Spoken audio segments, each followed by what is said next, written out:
Aloha, Gemini.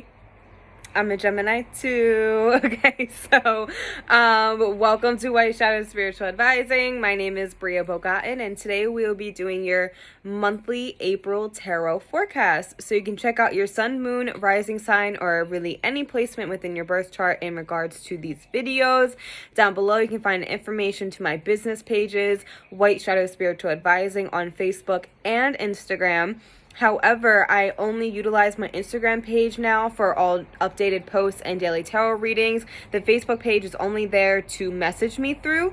Also, until April 20th, I am offering discounted readings. So you can message me through Facebook or Instagram to book, and all the information about my discounted readings or readings in general are on my Instagram page, still on my Facebook page too, but just not posting anything new on there.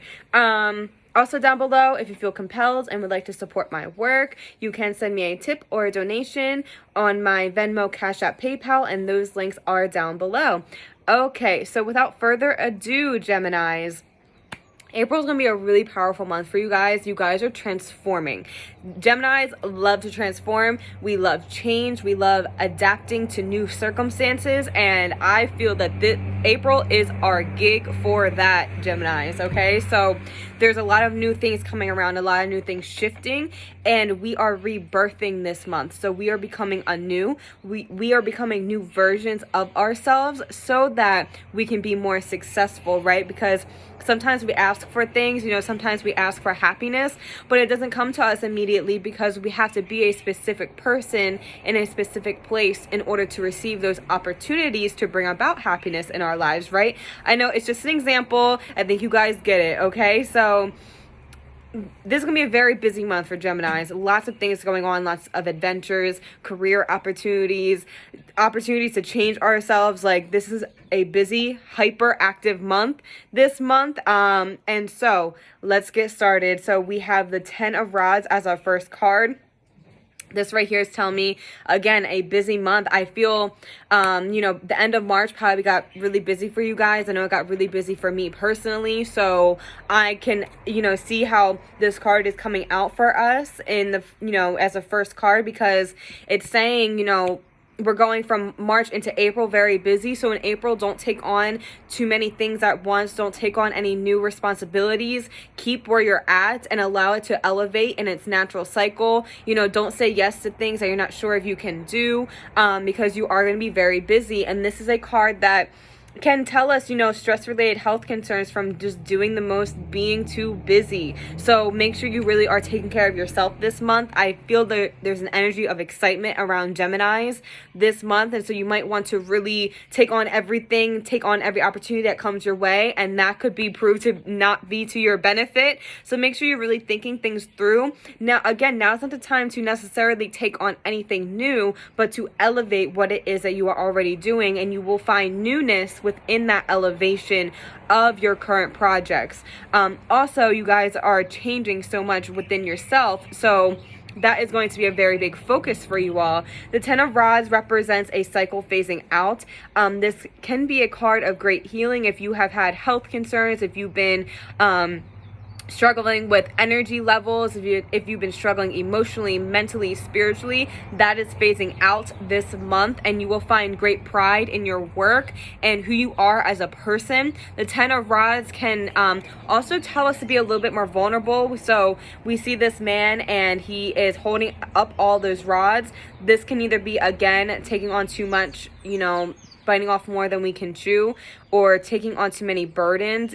It's definitely a card of having to let go of some burdens, but also the imagery in this card, you see this man and it kind of looks like he's maybe protecting himself, but there's nothing around that shows negativity or danger. So it's letting us know to be a little bit more vulnerable, let our walls down some. There's nothing around us that is going wrong or that is negative. There's just change happening. So don't get defensive and put your walls up. Actually let your walls down more, because that is where you'll find the greatest blessings out of the experiences you will have this month.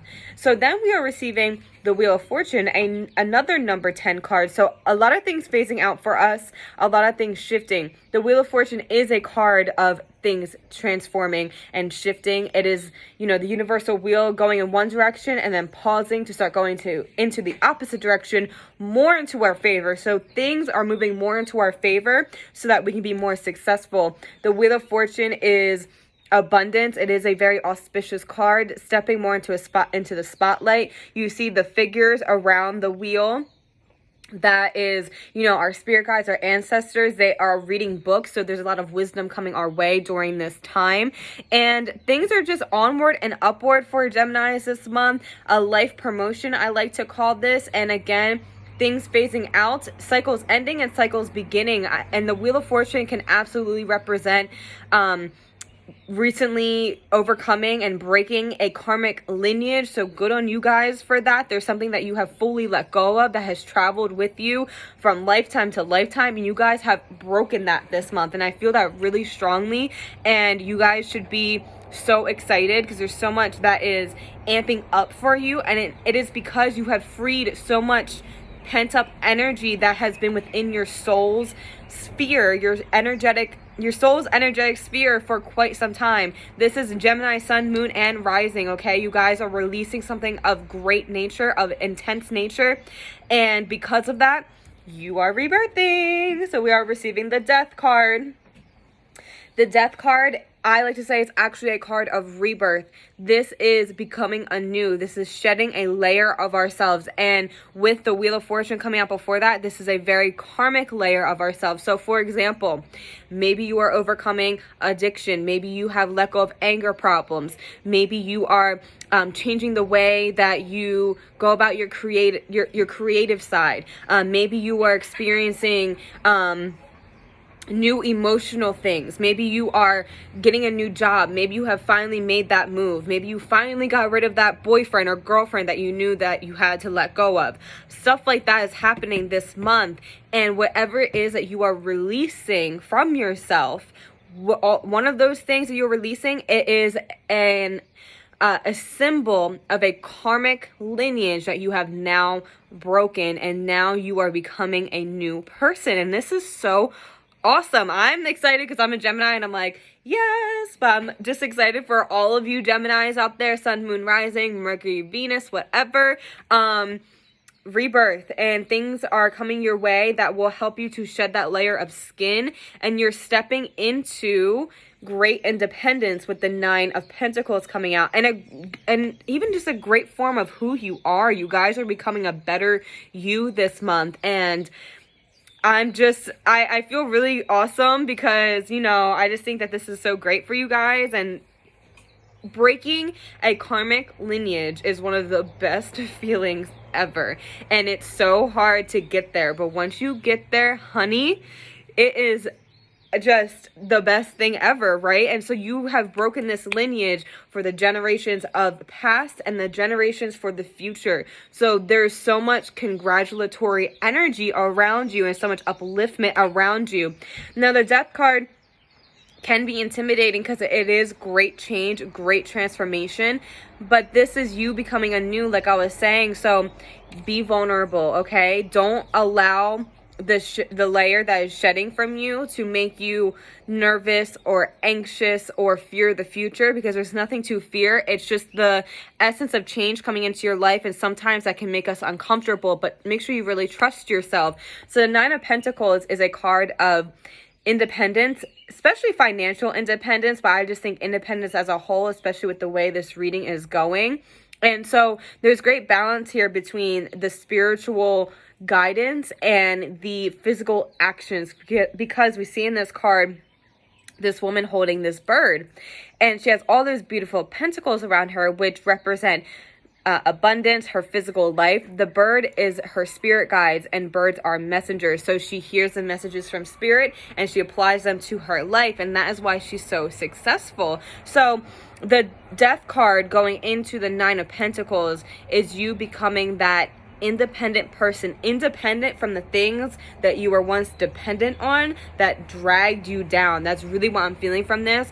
Otherwise, Nine of Pentacles is successful self-employment or just successful employment in general, but you stepping more, like if you work for someone, maybe you'll have a promotion. Maybe you will be trusted to, you know, do things on your own or be more of a leader within the workplace. That's absolutely what this card represents. And then ending on the Page of Swords, this is messages from Spirit as well.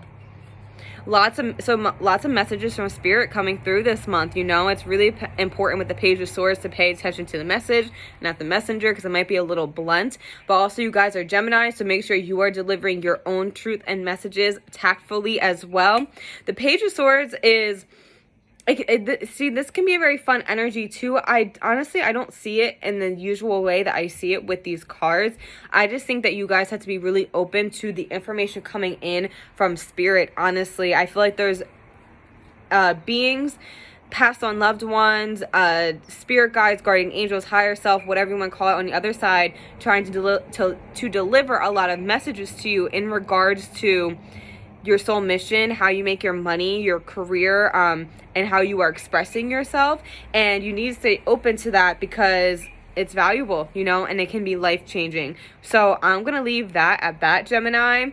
I think it's going to be a great month. It is going to be a life-changing month, and it might seem intimidating at first. However, it is going to be adventurous and really great. And at the end of the day, you might have the growing pains or wherever, but it will be so worth it. Okay, so good luck, Gemini, and have a great month.